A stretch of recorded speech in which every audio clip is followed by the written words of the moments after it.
తెలంగాణ అభివృద్ధి లక్ష్యంగా కాంగ్రెస్ ప్రభుత్వం పనిచేస్తుందని ప్రభుత్వ విప్ ఎమ్మెల్యే ఆది శ్రీనివాస్ అన్నారు. రాజన్న సిరిసిల్ల జిల్లా వేములవాడ అర్బన్ మండలం రుద్రవరం గ్రామంలో ఆదివారం వివిధ అభివృద్ధి కార్యక్రమాల్లో ముఖ్య అతిథిగా పాల్గొని ప్రారంభోత్సవం చేశారు. ఈ సందర్భంగా గ్రామంలోని అంబేద్కర్, నేతాజీ, చాకలి ఐలమ్మ విగ్రహాలకు పూలమాలలు వేసి నివాళులు అర్పించారు.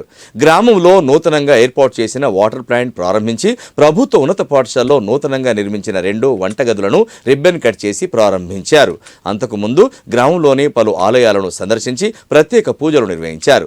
గ్రామంలో నూతనంగా నిర్మించిన మహిళా సంఘం భవనంను ఎంపీపీ వజ్రమ్మ, జెడ్పీటీసీ మేకల రవితో కలిసి ప్రారంభించారు. ఈ సందర్భంగా మాట్లాడుతూ తనని గెలిపించిన ప్రజలకు రుణపడి ఉంటానని అన్నారు. ముంపు గ్రామాల సమస్యలు పరిష్కారం చేస్తానన్నారు.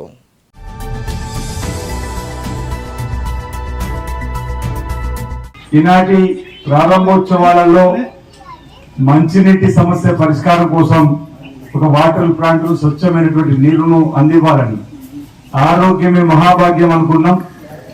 స్వచ్ఛమైన నీరును తాగాలని చెప్పని చిన్నప్పుడు మన పుస్తకాల్లో చదువుకున్నాం.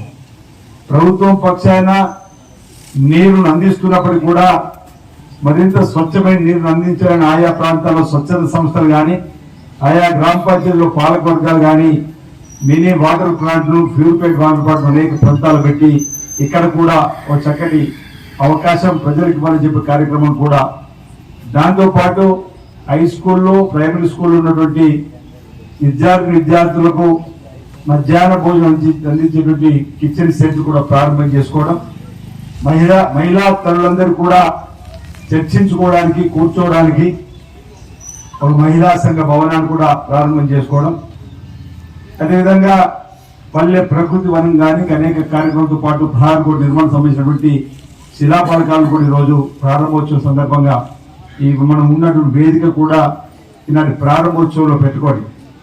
10 రోజుల క్రితం గ్రామ పంచాయతీ పాలకవర్గంతో పాటు ముఖ్యులు నాతో చర్చించినప్పుడు తప్పనిసరిగా అభివృద్ధికి సంబంధించిన కార్యక్రమాల్లో పాల్గొందాం, ప్రజలకు కూడా ఈ అభివృద్ధి కార్యక్రమంలో పాల్గొనడంతో పాటు ప్రజల కష్ట సుఖాల్లో కూడా పాల్పంచుకునే ఒక అవకాశం ఉంటుంది. కాబట్టి నేను రావడానికి ఆనాడు ఇచ్చినటువంటి మాట ప్రకారం నిజంగానే గ్రామంలోకి వచ్చిన రాగానే మీరు చూపినటువంటి ప్రేమ, ఆదర, అభిమానాన్ని స్వాగతించిన తీరు, మహిళా తల్లులు ఇక్కడికక్కడ స్వాగతించిన తీరు, మా బిడ్డనే గెలిచి వచ్చిందనేటువంటి భావన మీలో కలిగి ఇచ్చినటువంటి ఆదరణ తప్ప మరొకటి కాదని మాట ఈ సందర్భంగా చెప్తూ, ఆనాడన్నా ఈ గ్రామానికి వచ్చినప్పుడు కూడా